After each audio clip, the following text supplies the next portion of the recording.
지금 창세기, 출애굽기, 레위기 이어서 말씀을 드리면서 그 성경에서 가장 중요하다고 생각되어지는 단어를 세 개씩 우리가 한번 생각해 보면서 은혜를 나누고 있습니다. 오늘은 세 개의 이 단어 우리 한번 쫓아해 보겠습니다. 제사, 정과 부정, 성결. 여기 보면 제사라고 하는 단어가 있고 이 정과 부정이라고 하는 것을 그냥 하나로 묶으면 정결이 되겠습니다. 정결. 그러니까 제사, 부정과 정, 이걸 하나로 묶어서 정결. 그 다음에 세 번째의 중요한 단어 성결. 우리 한번 조사하겠습니다. 제사, 정결, 성결. 이 세 가지의 단어를 가지고 우리가 함께 은혜를 나누려고 합니다. 먼저 이 레위기를 보면 레위기의 구조가 세 개로 되어 있는데 1장부터 10장까지는 제사에 대한 이야기가 나와요.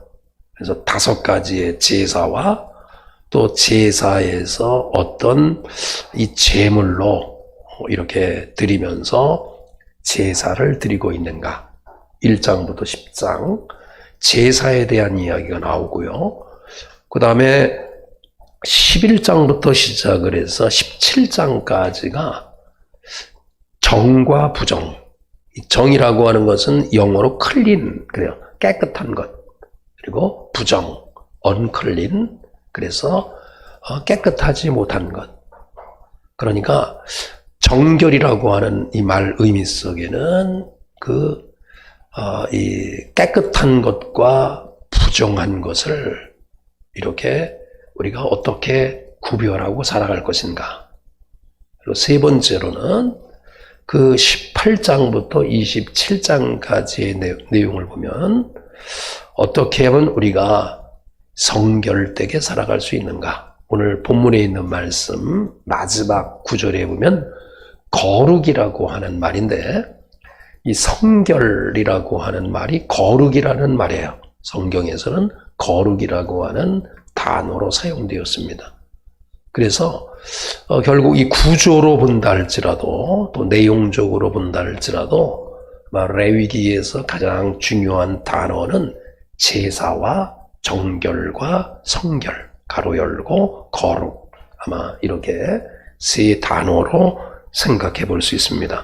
그런데 저희가 항상 생각할 것 가운데 하나가 이 제사라고 하는 이 단어하고 끄셨어요? 자, 이 제사라고 하는 이 단어하고 또 제물 내지는 또 번역할 때 예물로도 번역이 됐어요. 이 제사라고 하는 단어하고 제물, 예물 이것이 혼용돼서 사용한다는 거예요. 성경에서 보면 우리가 가지고 있는 성경에는 번역으로 되어 있기 때문에 제사 이게 구분되죠. 제물 이게 구분이 돼요. 예물 이게 구분이 돼요.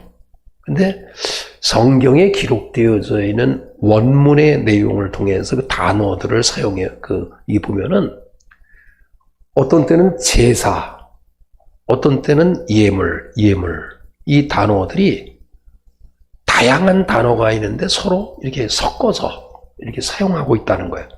그러면 제사라고 하는 이 제사에는 항상 혼용돼서 쓰니까 이 제물과 예물이 함께 이렇게 그 안에 제사 가운데 함께 이렇게 녹아져 있는 것을 이렇게 볼 수가 있습니다. 그러면은 이 제물이라고 하는 그 이야기, 제사라고 하는 이 이야기들이 여러 가지의 그 원문에 보면은 여러 가지의 그 단어들이 있어요. 첫 번째 보면은 민하라고 하는 말이 있어요. 민하. 히브리 말에 민하. 이 말이 그 제물 이런 뜻도 있지만 이것이 제사 이런 뜻이 있습니다. 그리고 자바흐라고 하는 이 단어도 있는데 이것도 제사 내지는 예물.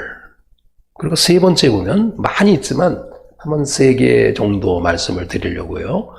코르반이라고 하는 말도 이 예물이라고 하는 뜻도 있지만 제사라고 하는 뜻도 있어요.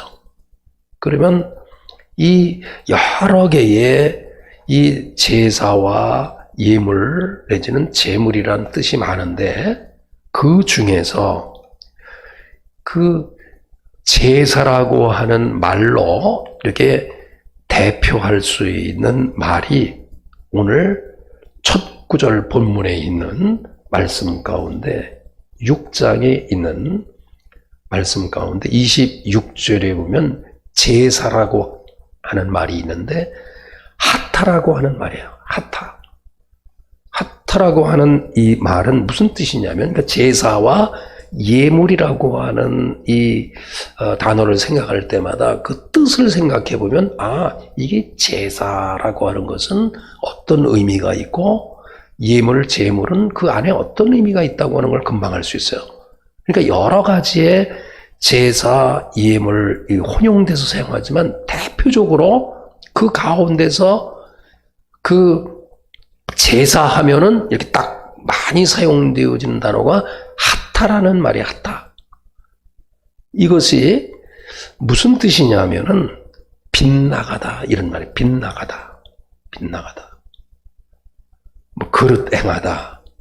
죄를 짓다. 그래서 이 하타라고 하는 말이 명사도 똑같이 하타이기도 해요.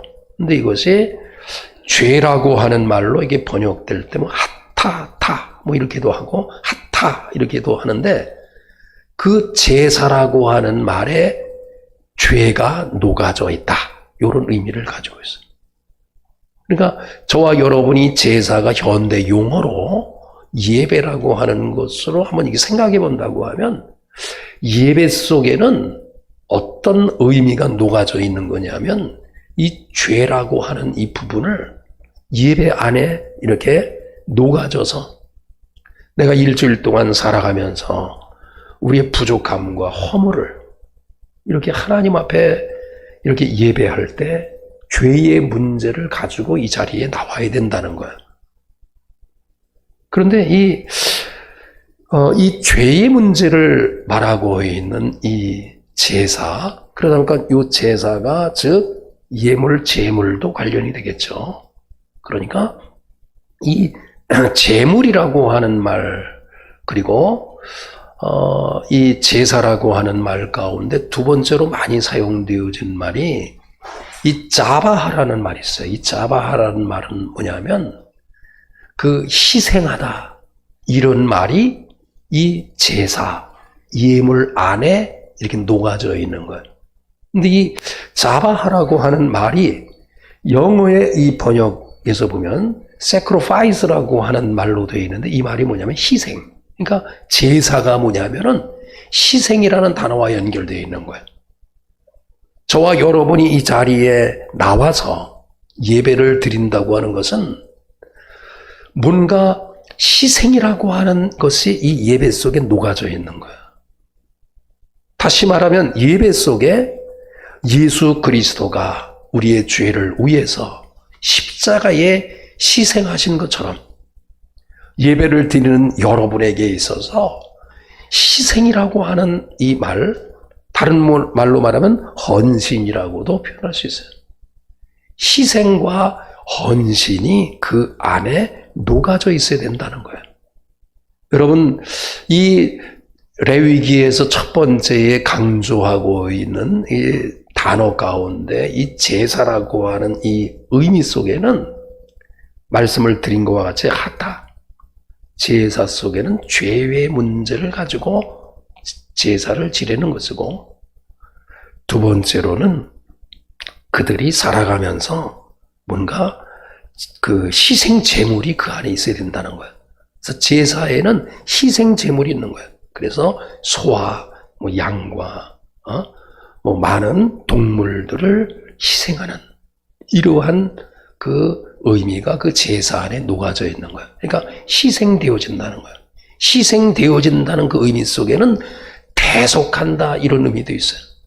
여러분이 이 5가지의 제사의 방법이 있는데 번제라든지 소제라든지 화목제라든지 속죄제, 속건제 중에서 소제라고 하는 이 곡물로 드려지는 것 외에 동물들을 가지고 제사를 드리는 데는 희생제사예요. 그러니까 다른 동물을 잡아서 죽여서 그것을 가지고 태워가지고 제사를 드리는데 거기에는 전가라고 하는 희생이라는 의미가 있는 거예요. 그래서 세상에 그 당시 셈족이나 많은 이방 종교에도 제사를 드릴 때 동물을 잡아서 제사를 드려요.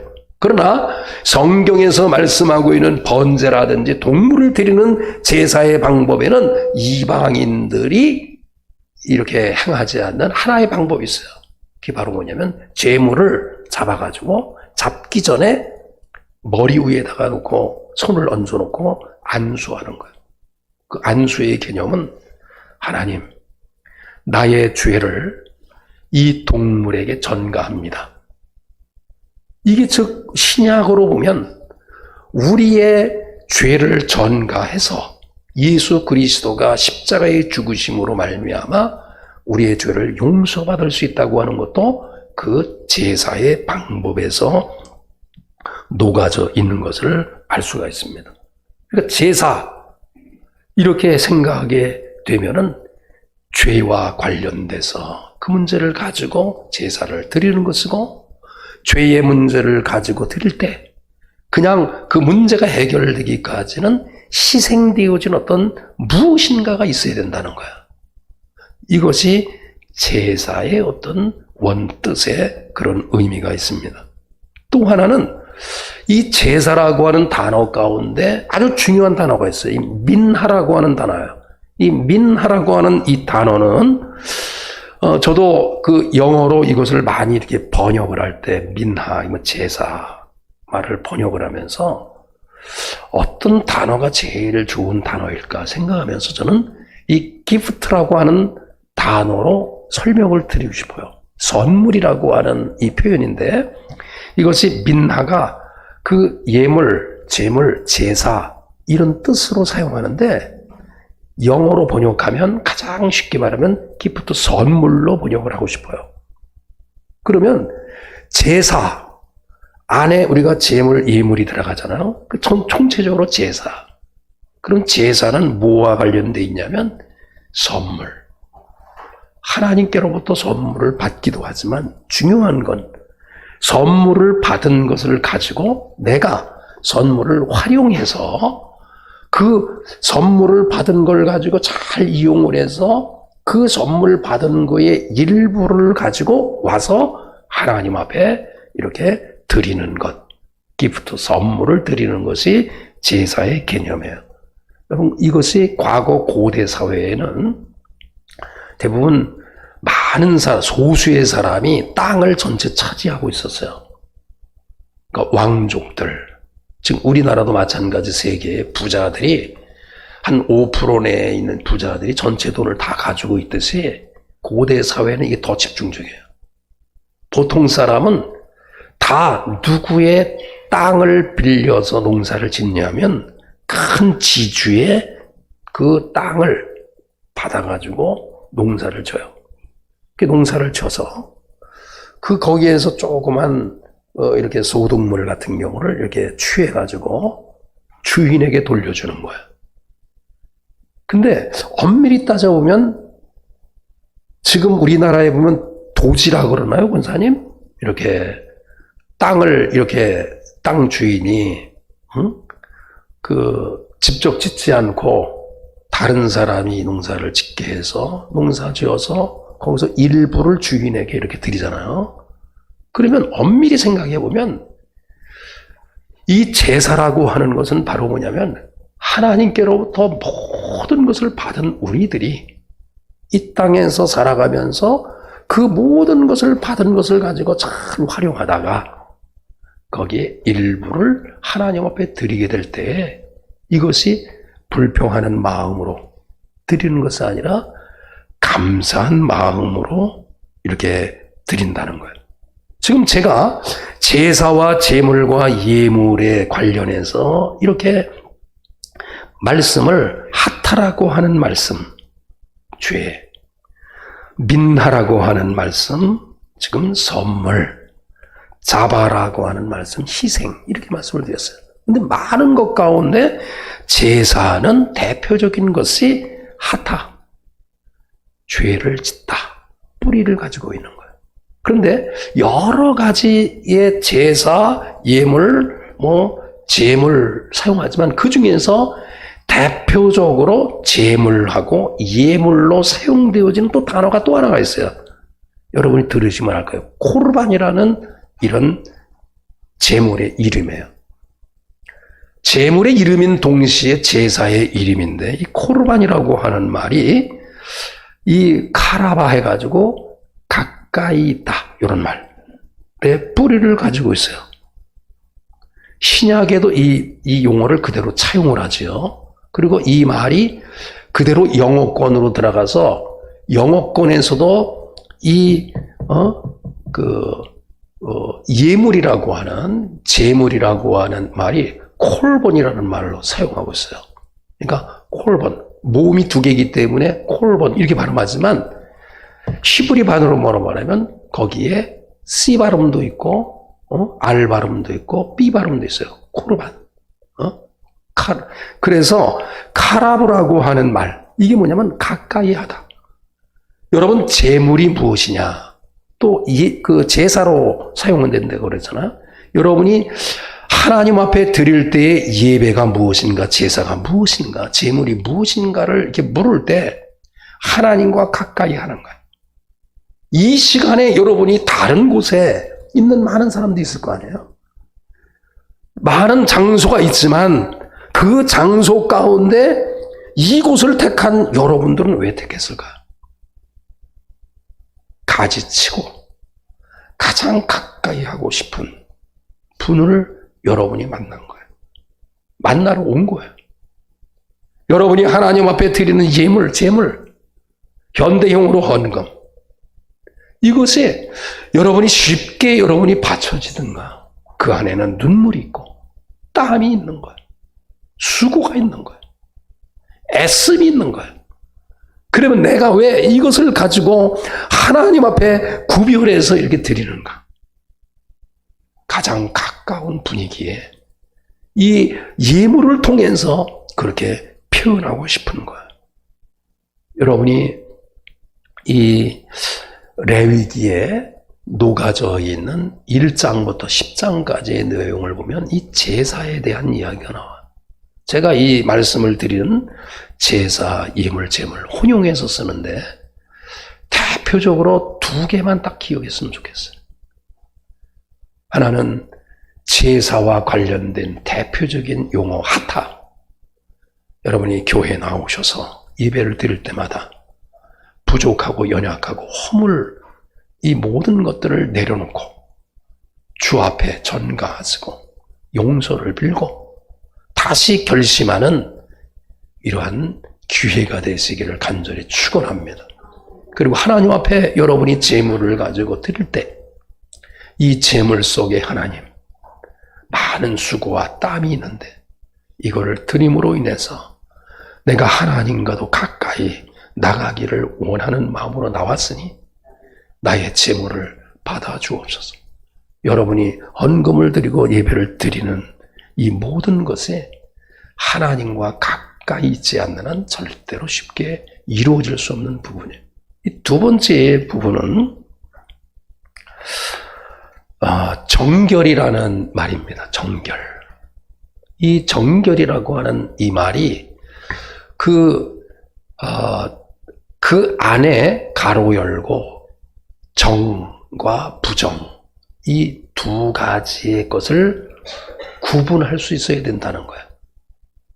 여러분 레위기의 11장에 있는 말씀을 보면 여러분이 잘 알고 있는 말씀이에요. 거기 보면 먹을 짐승, 못 먹을 짐승들을 쭉 구분해요.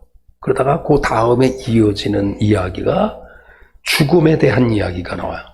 죽은 시체라든지 뭐 이걸 만지지 마라, 뭐 부정 탄다, 뭐 이런 얘기거든요. 이런 정한 것과 부정한 것을 하나님께서 이렇게 구분해 주세요. 근데 여기에서 제일 중요한 우리가 생각을 해야 될 것 가운데 하나가 이 레위기 11장, 12장 계속 이어지는 이 17장까지의 이 내용 속에서 어느 일부 이단에서는 여기에서 무엇으로 초점을 딱 맞추고 있냐면 건강에 대한 정결과 부정한 것을 구분하라. 그래서 예전에 어느 한 박사가 이 무슨 박사가 TV에 나와가지고 먹을 것과 먹지 말을 것을 이렇게 구분해 가면서 이거 먹고 이거 먹지 마라. 이런 것이 바로 레위기의 두 번째 단원에서 근거하고 있는 이야기예요. 그런데 우리가 놓치지 말아야 될 것은 이 레위기의 11장부터 17장에 있는 이 내용 속에는 물론 그것을 기초해요. 그러나 그것보다도 더 깊은 의미가 이 정결 규례에 녹아져 있는 거예요. 그러면 이 땅에 살아가면서 먹을 것 가운데 부정한 것과 부정하지 못한 것, 정한 것과 부정한 것을 구분해서 먹으라고 하는 거 아니겠어요? 그런데 그 이후에 죽음에 대한 이야기가 나오고 이것이 제사와 관련해서 이야기가 연결되어질 때 동떨어지게 건강만을 위한 것이 아니라는 거야. 여기에는 구분해야 될 것 가운데 하나가 바로 윤리적이고 도덕적으로 정한 것과 부정한 것을 나눌 수 있어야 된다는 거예요. 현대 사회에서 가장 위험한 생각 가운데 하나는 절대 진리가 없으니까 내 생각도 맞고 내 생각도 맞고 너희 집단 이야기도 맞고 우리 집단 이야기도 맞고 자기가 좋아하면 그것이 절대 진리예요. 왜냐하면 절대 진리가 없기 때문에 자기가 좋아하면 그게 진리고 그것이 선인 것으로 그렇게 생각하는 이 사회 속에서 우리 믿음의 성도들은 먹을 것 가운데 정한 것과 부정한 것을 구분할 수 있는 능력도 있어야 되지만 더 중요한 것은 이 땅에 살아가면서 윤리와 도덕, 가치관에 있어서 정한 것과 부정한 것이 무엇인가를 구분할 수 있어야 된다는 거예요. 지금 이 사회 속에서 제일 중요한 것 가운데 하나는 먹을 것과 먹지 않을 것을 구분해 나가는 이런 정결의 규례도 중요하지만 더 중요한 것은 윤리와 규범,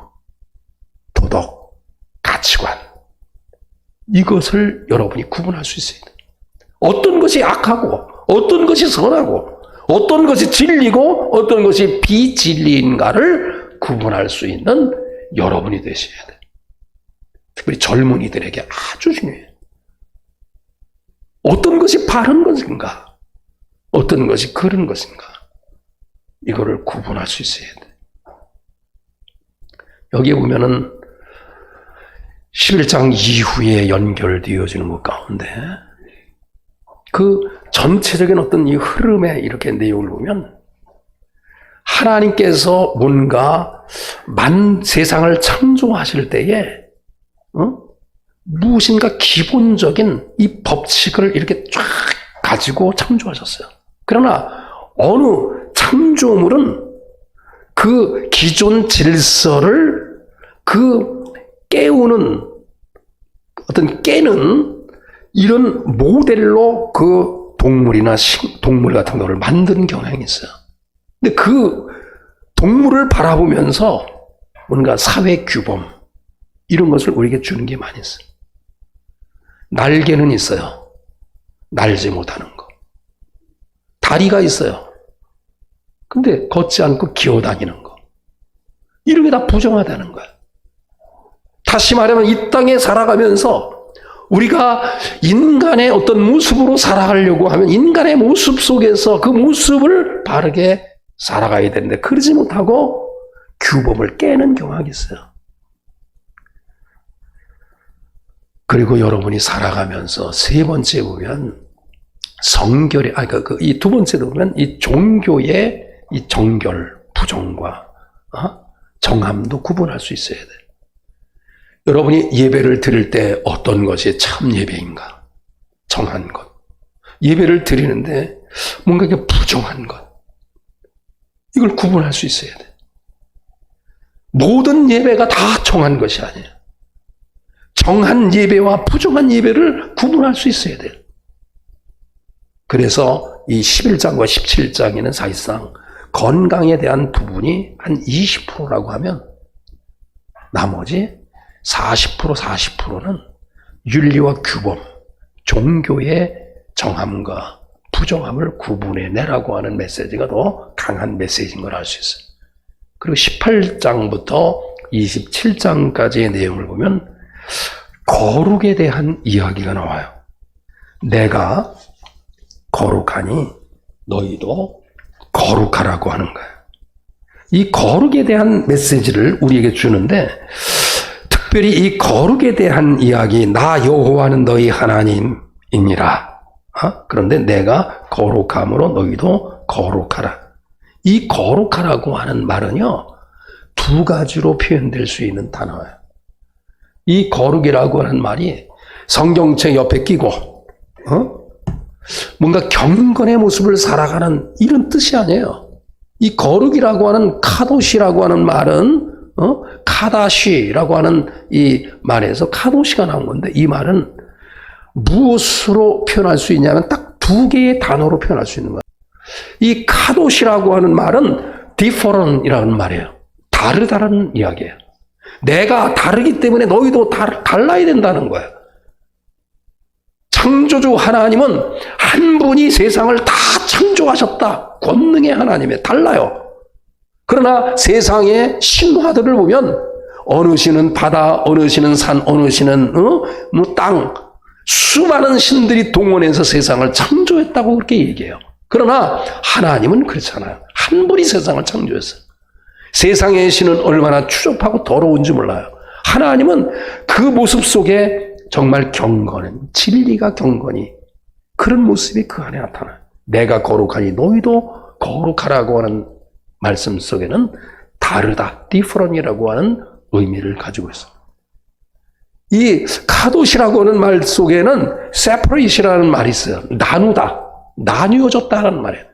저와 여러분이 세상 사람들과는 분명히 다른 뭔가 나뉘어진 그 모습이 있어야 돼요. 다시 말하면 분별된 모습이 있어야 되는 거예요.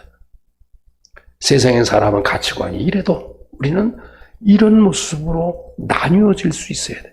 세상 사람은 지금 이 시간에 많은 것을 선택할 수 있어요. 그러나 여러분은 그 사람들과 나뉘어서 분별돼서 예배할 수 있는 자들. 단순히 이것만이 아니에요. 저와 여러분이 이 땅에 살아가면서 정말 성결의 모습을 가지고 세상 사람들과 분별된 그 다른 모습을 살아가기를 바라면서 레위기를 말씀을 드린다고 하면 전반부에는 제사, 후반부에는 정결, 후반부에서는 성결에 대한 메시지를 가지고 있는 것입니다. 우리 모든 교우들이 제사에 담겨져 있는 뜻과 정결에 대한 어떤 의미, 건강에 뿐만 아니라 윤리, 도덕, 종교적인 어떤 정결, 부정한 것을 구분할 수 있고 세상의 사람들과 분명히 다르고 구별된 삶을 살아가는 여러분이 될 수 있기를 간절히 축원합니다.